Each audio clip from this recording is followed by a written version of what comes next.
Good evening. I'd like to call this Riverhead Industrial Development Agency Board meeting to order on August 5th, 2024 at 5:08 p.m. I also should note that a quorum is present. The first item of business today would be consideration of our proposed agenda. Do I have any comments from board members on the agenda? No. Good. I have a motion to accept the agenda. I'll make the motion. I'll second. All in favor? Aye. Okay, thank you. The next point would be consideration of the minutes of the April 8th, 2024 meeting, Resolution 17-24. I'll make a motion to approve. Okay, Second. all in favor? Aye. Thank you. Correspondence, Tracy? Just foils from Riverhead Local regarding all things Island Water Park. And it has been responded to. Okay. All right. No outstanding foils, then, I take it? No, Covered them all. not that I'm aware. All right, thank you. Now we have a couple of presentations from Me Time with Tonya, Inc. and Myles on Main. So Me Time with Tonya is a proposed tenant for the Georgia Green Ventures apartment building known as Riverhead Apartments in downtown. They will be filling in the vacancy that was left by the selfie studio, which left. And on Zoom, we have Connie Lissandro, a representative from Riverhead Apartments, as well as Tonya.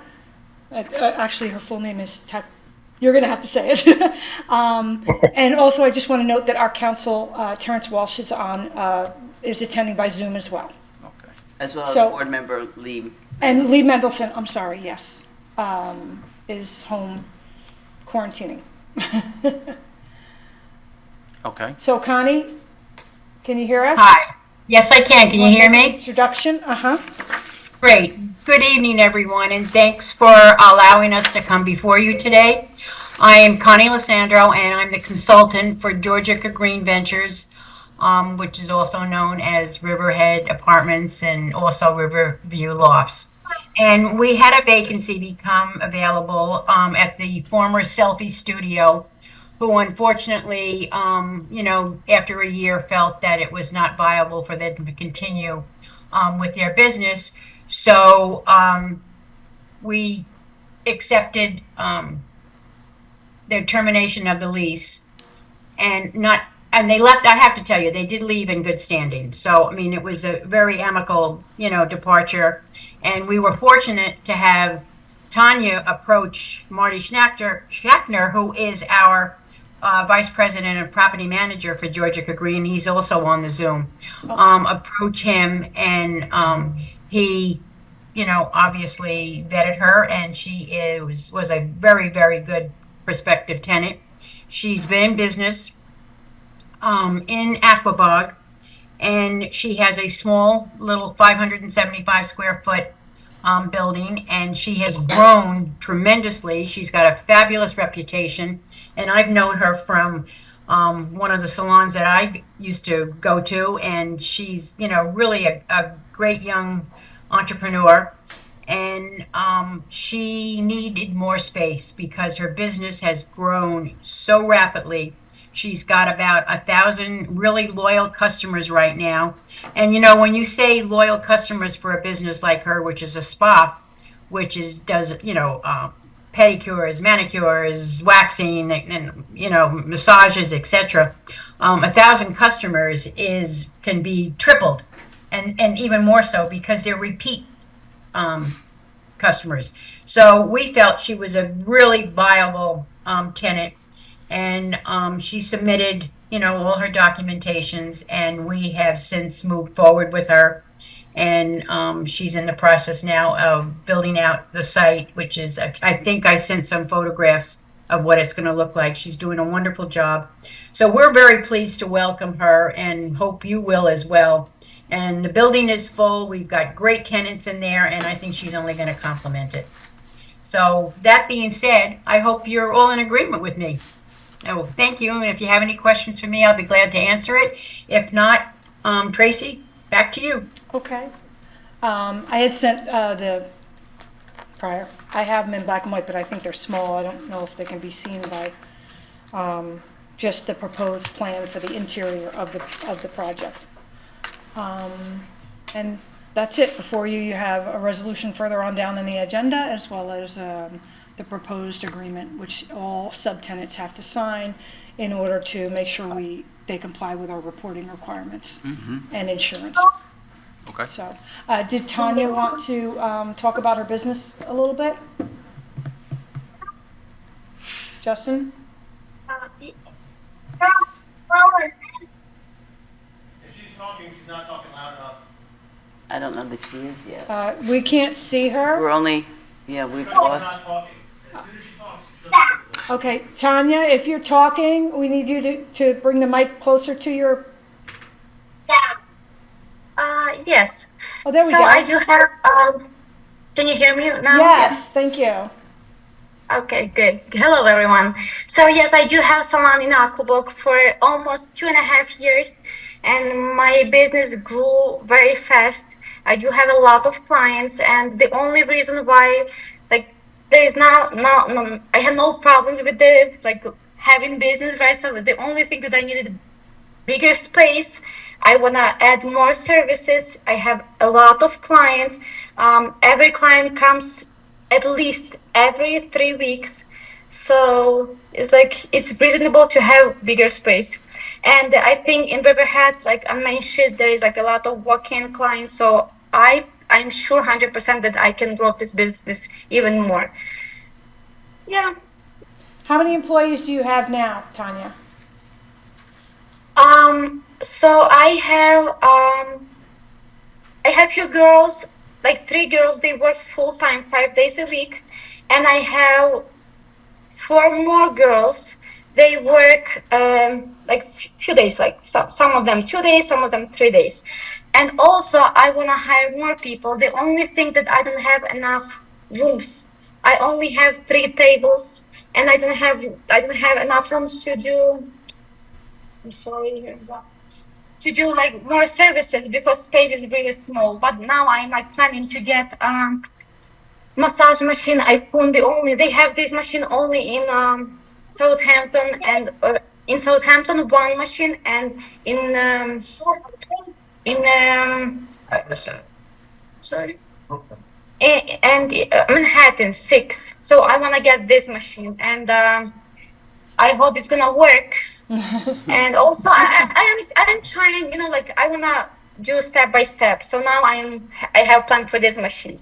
We'll see how it works. Then I wanna get something else and something else. It's just like now I'm traveling, so I'm getting more ideas. I go to salons, I check what they do, how it works out of the States, because I wanna do something new and different than we have in Riverhead. Yeah. Thank you. Good. Thank you. Good luck. Thank you. I have no further questions. Okay.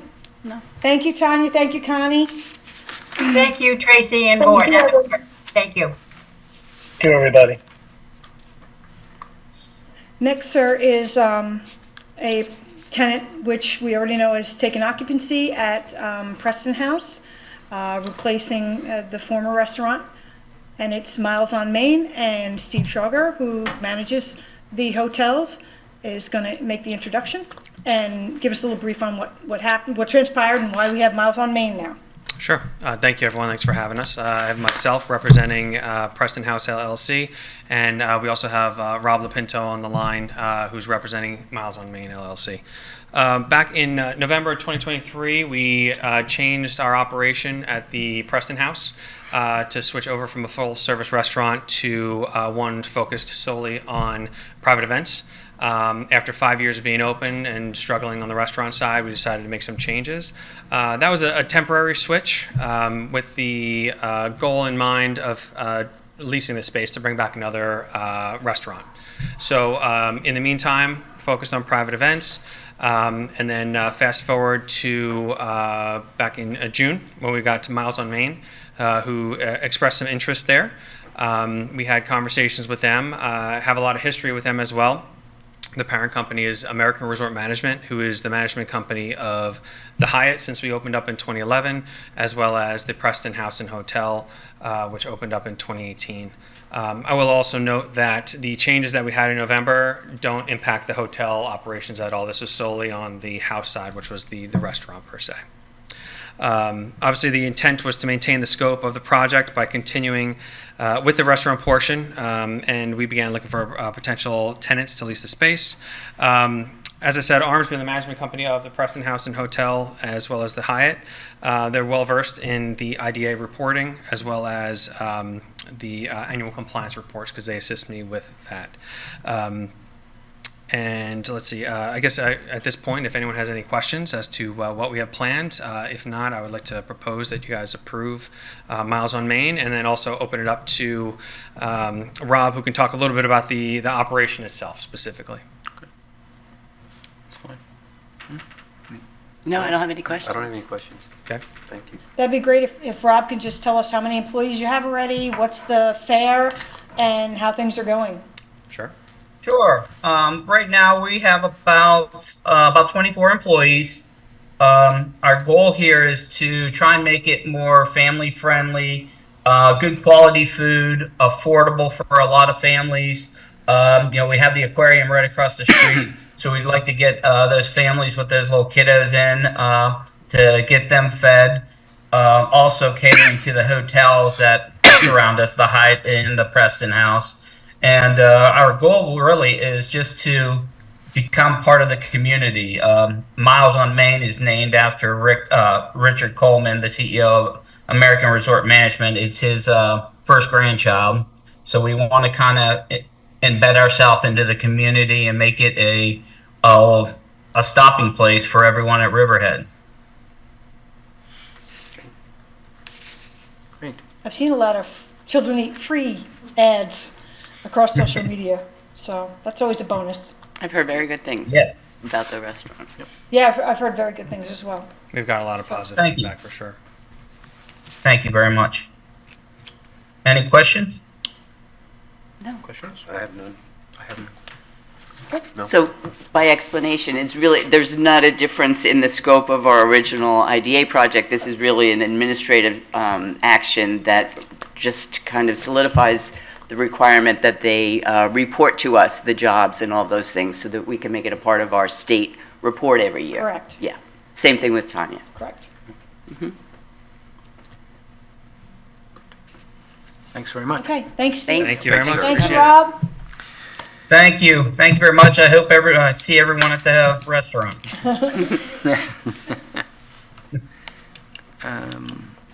That brings us to Island Water Park. the next item, which is a compliance hearing with Island Water Park. Yes, sir. How do you want to conduct this?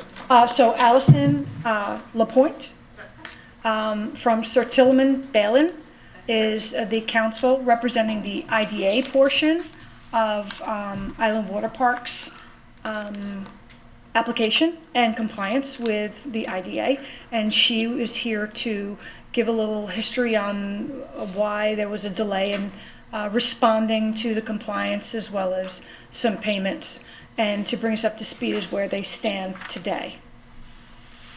Okay. All right, thank you very much. Allison Lapointe, Sir Tillman Ballin, Adler Hyman, LLP, offices at 100 Motor Parkway, Hopog, New York, here on behalf of the property owner.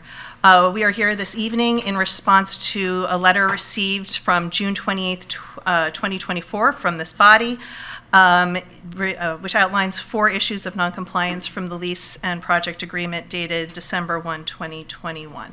I know you are well versed in this property, but just to give a little bit of history, the preliminary site plan for this project was approved July 1, 2021, but did not receive final site plan approval until February 7th, 2022. Beyond that, they only received their certificates of occupancy to be able to start operating in October of 2023 and in December of 2023. So while we recognize that the agreement was entered into back in 2021, it has taken about 2 years to be able to get some of the property up and running and operating. We also do recognize, as is outlined in the letter, that there are some stop work orders on the site. My client is fully in compliance with those work orders.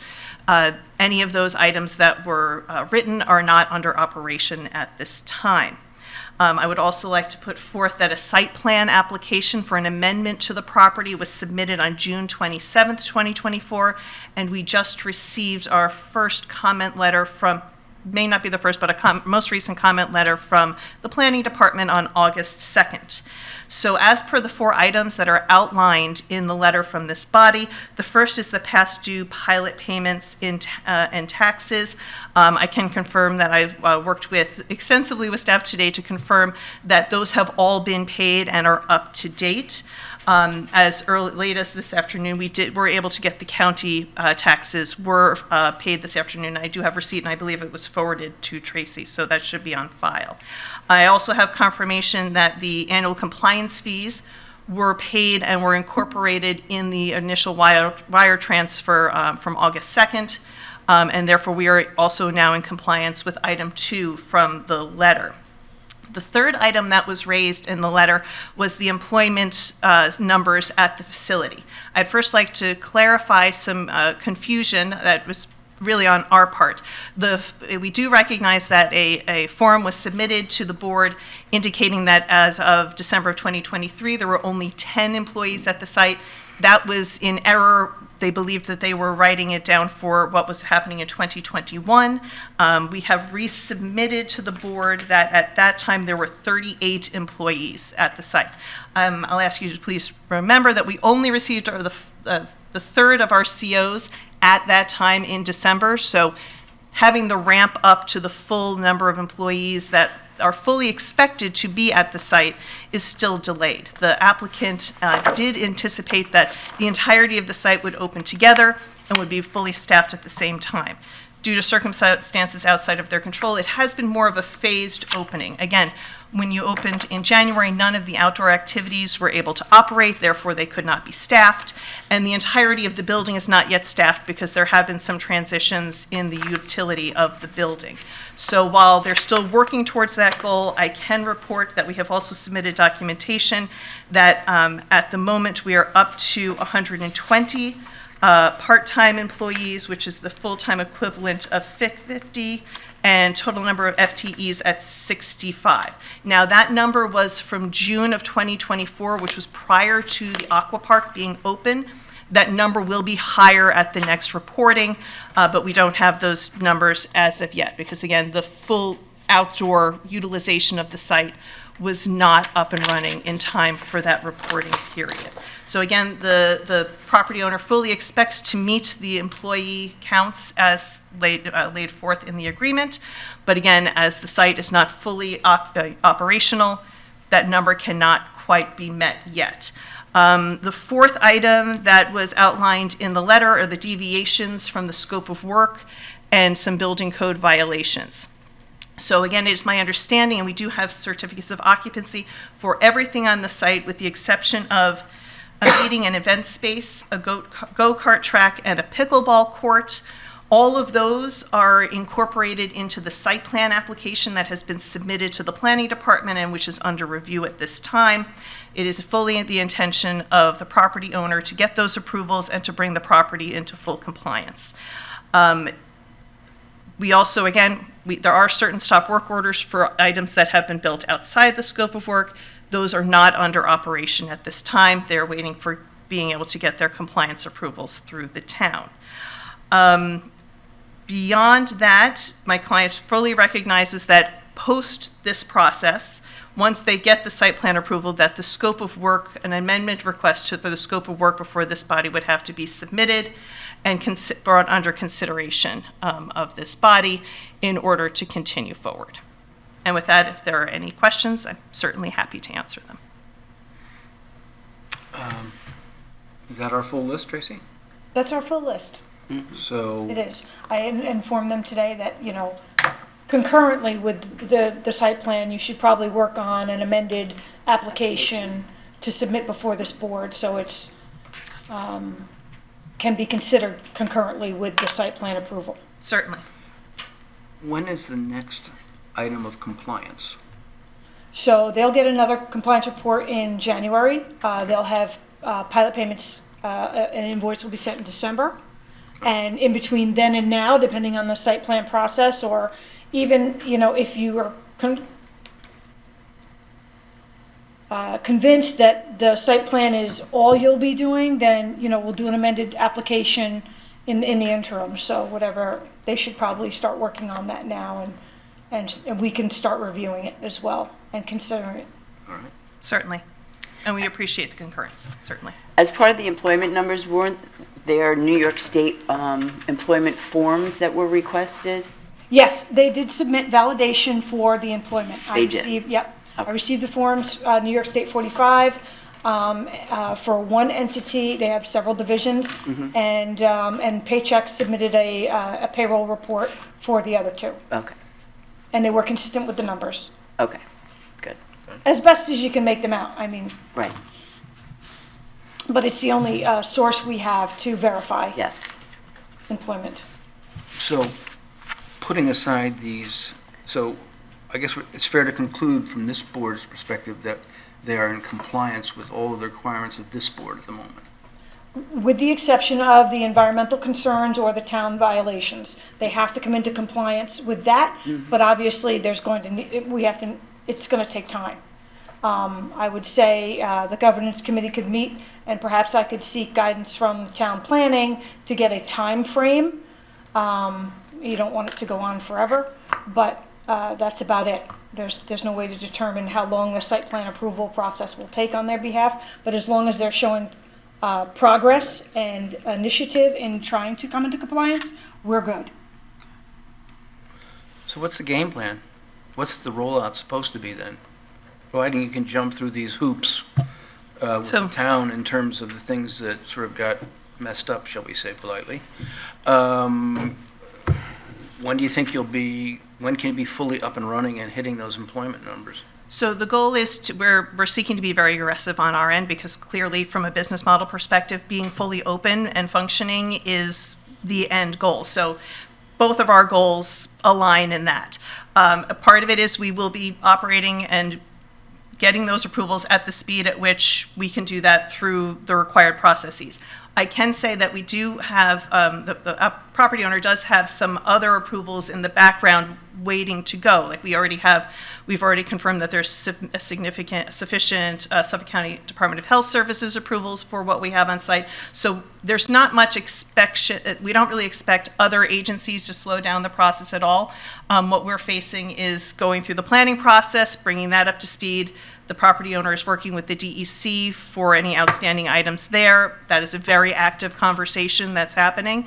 And the goal is to be very aggressive and to get this done as quickly as possible. Because again, it meets all of our goals. Any other questions, Lori, Doug? I have a question, Jim. Lee? Oh, there, Lee, sorry. Lee Mendelson is on our board. Yeah. Oh, certainly.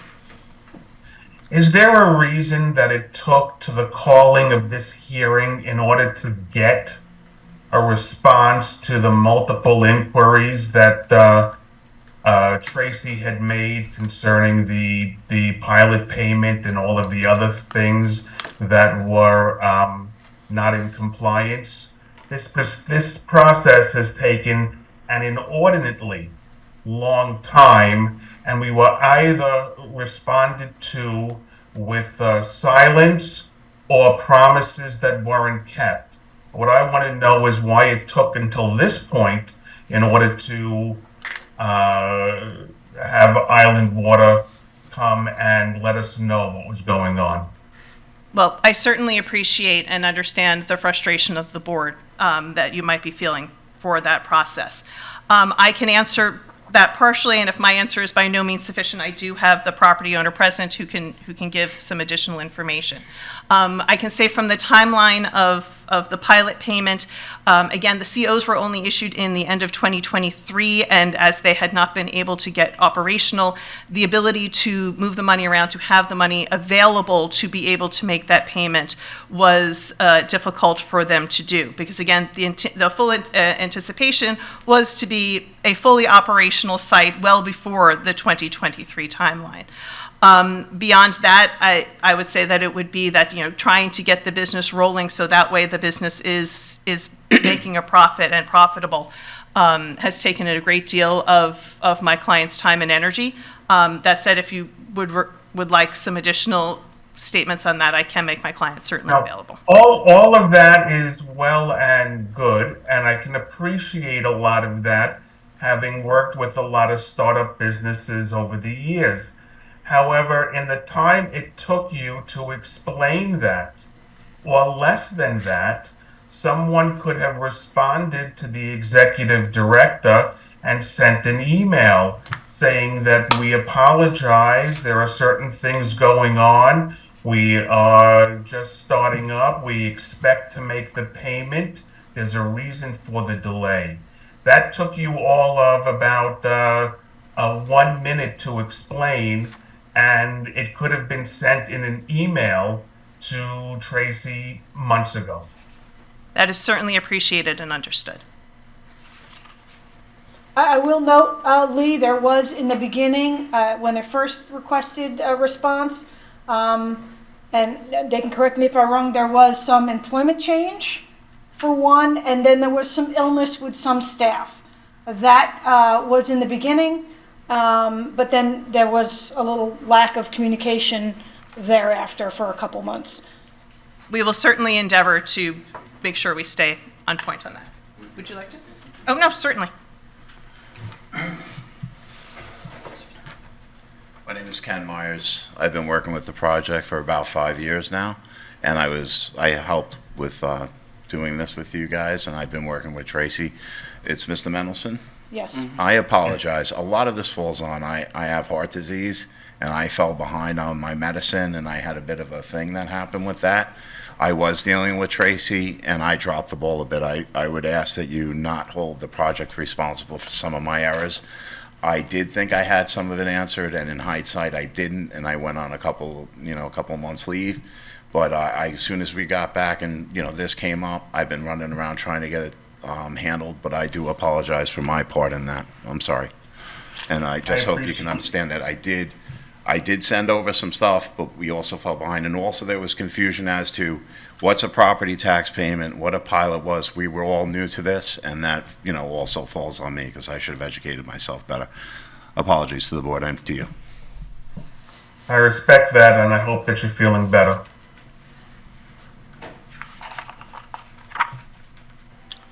Further observations? Any more questions or anything, Lee?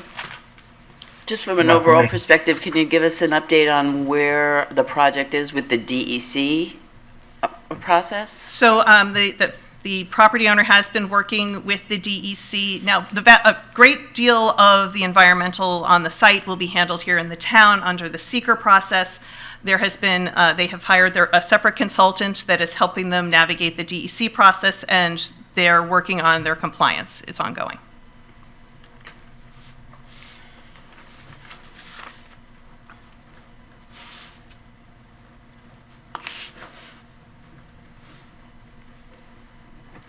Right.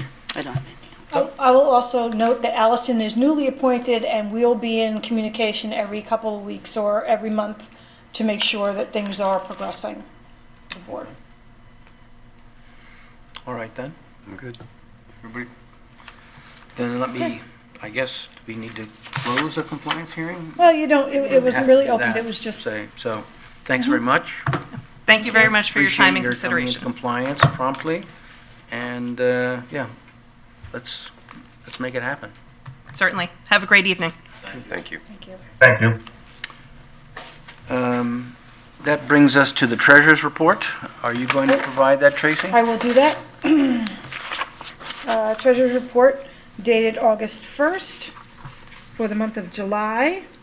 Cash in the checking account is $46,987.04. Investment in the money market, the balance as of July 31st was $2.21. The bank has been contacted regarding the account closure, which we'll get into in a minute. Investment at Hanover, the balance of July 31st was $461,989.10. Interest earned for the month was $1,875.67, at an APY of 4.6%. The project deposit account earned interest of $2.71 for the month. There was a bank charge of $22, and the end of month balance was $31,905.12. Revenues for the month of July were interest earnings of $1,886.34. Expenses totaled $17,929.09. And that completes the report. Okay. I'll make a motion to accept the report and authorize payment of bills. I'll second it. All in favor? Aye.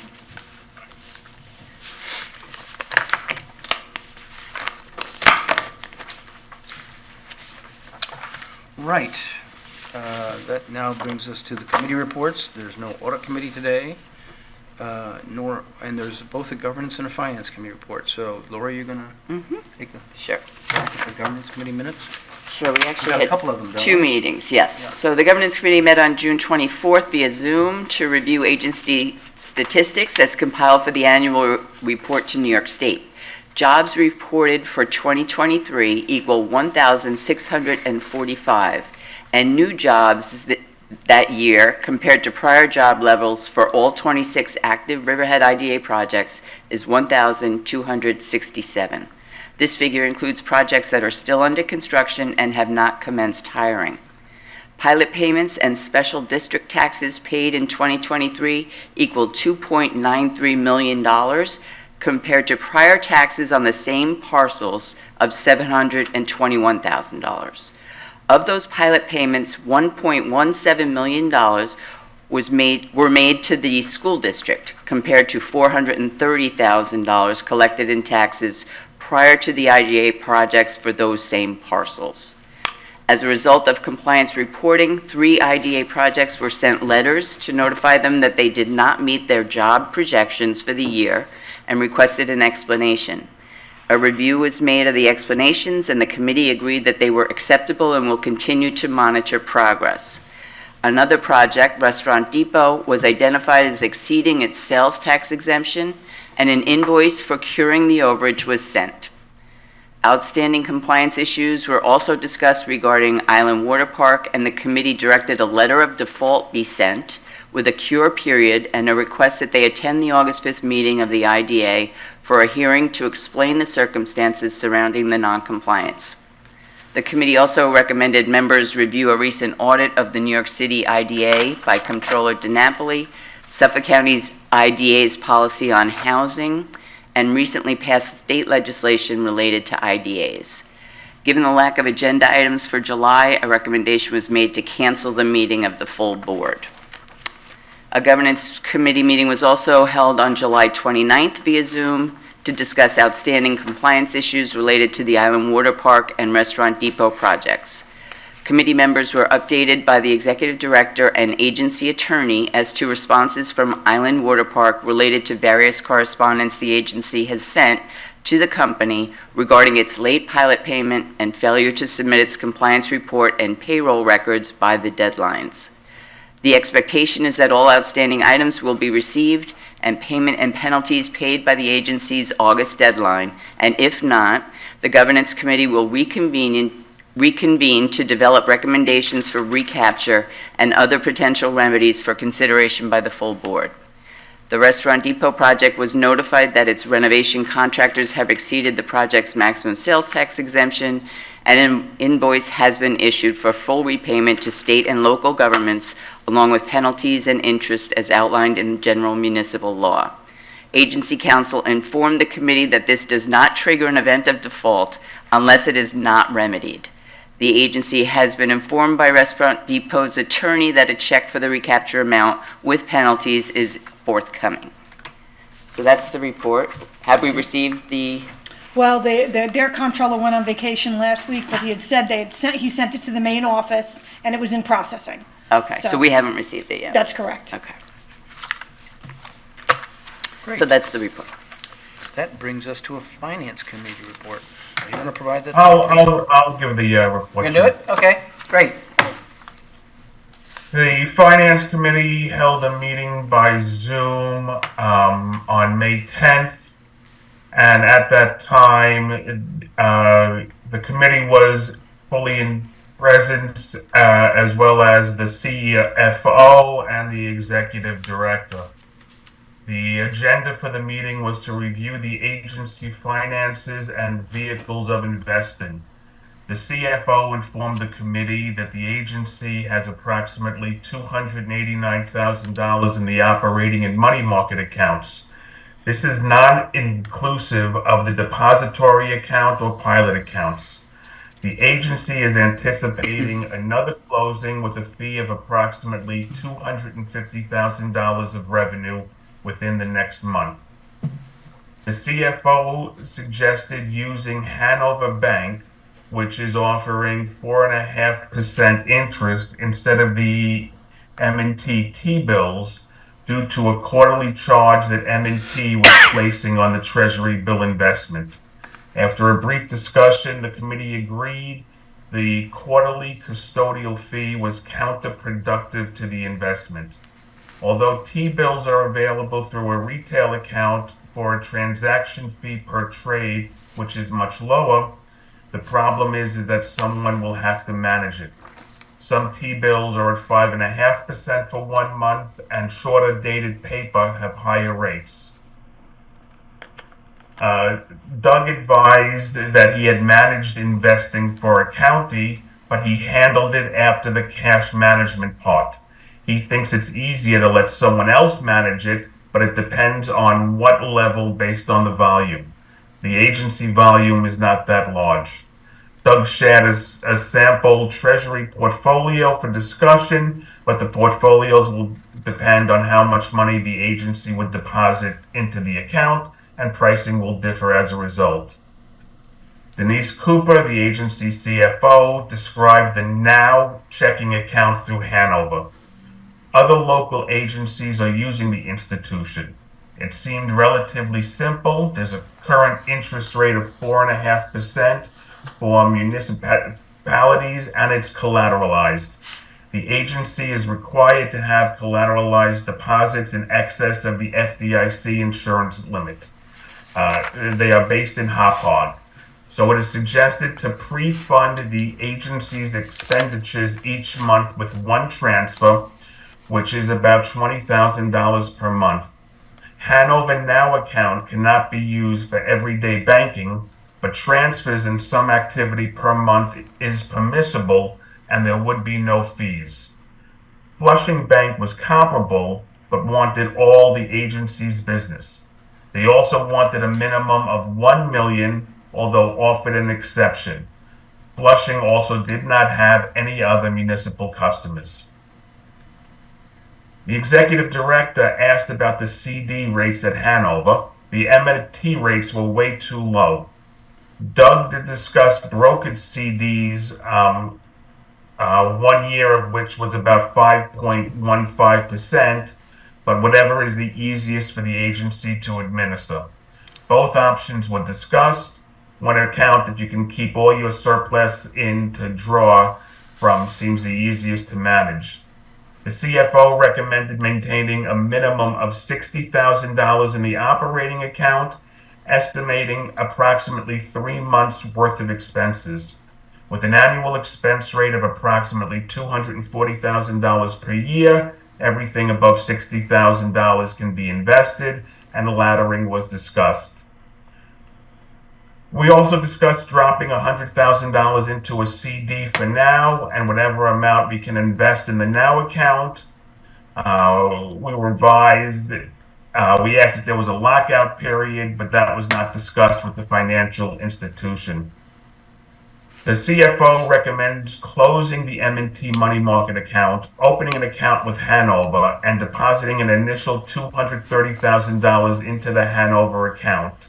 Then moving forward, pulling over $20,000 a month for operations when necessary back into the M&T operating account. Payroll tax deposits are tied to the M&T account, and the Hanover account is not for excessive everyday banking. Jim motioned to recommend the full board to approve Hanover as an authorized depository to transfer funds from the M&T operating account into Hanover to diversify and generate a higher interest rate of return while maintaining a balance of sufficient funds in the operating account at M&T for 3 months worth of operations.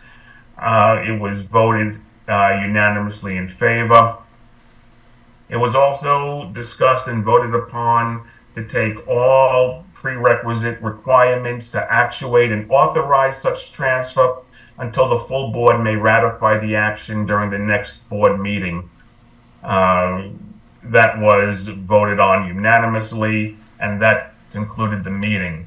And as you can tell from the monthly finance report that occurred right before this, rather than reporting that the agency earned $1.80 in interest, we actually earned in over, I think it was in excess of $1,100 this month, which is a substantial and significant difference than what we had been earning. All right, thank you, Lee. I guess that brings us to old business, which is the consideration of Resolution 19-24 to rescind Resolution 16-24. Is everybody in sync with that? This is the Hanover Bank designation as a depository for the IDA, and it authorizes the endorsements. As opposed to the Prior authorization resolution to do the T-bills. to do T-bills. Correct. Yes, I just wanted to be Yes. clear to whoever might be watching. Any comments on this resolution? No, it's long May I time have- coming, I May I think. have a motion? I'll make the motion. Second. All in favor? Aye. Aye. Okay, Aye. very much. That's old business. On to new business. Consider Resolution 2024, which we just approved. That's what we've just done here, haven't we, Tracy? No, we just So rescinded. that was in the Finance Committee report, and now it's the full board needs to vote on ratifying that decision. Oh, excuse me, I'm sorry. I'll make the motion to ratify. I'll second. All in favor? Aye. Aye. Aye. That takes us to Resolution 2124, ratifying the authorization of transfer of funds from the M&T IDA operating account to Hanover Bank. I'll make the motion. I'll second. All in favor? Aye. Aye. That brings us to Resolution 2224, approving the tenant for Georgia Green Ventures LLC project, AKA Riverhead Apartments LLC, the party that we had a presentation from this evening. I'll make the motion. I'll second. All in favor? Aye. Aye. Thank you very Aye. much. And 2324, in a similar fashion, approves the tenant for Preston House Hotels LLC. I'll make the motion. Second. All in favor? Aye. Aye. Tracy, on your agenda, you had new tenant Atlantis 3. That's Preston sorry. House. Preston House is Atlantis 3. Phase 3 of the Phase Atlantis 3, sorry. project. And that brings us to an adjournment. May I have a motion to adjourn? I'll make a motion. I'll second. All in favor? Aye. Aye. Aye. So moved. And that would conclude today's meeting. Thank you very much at 5:51 PM. Thanks.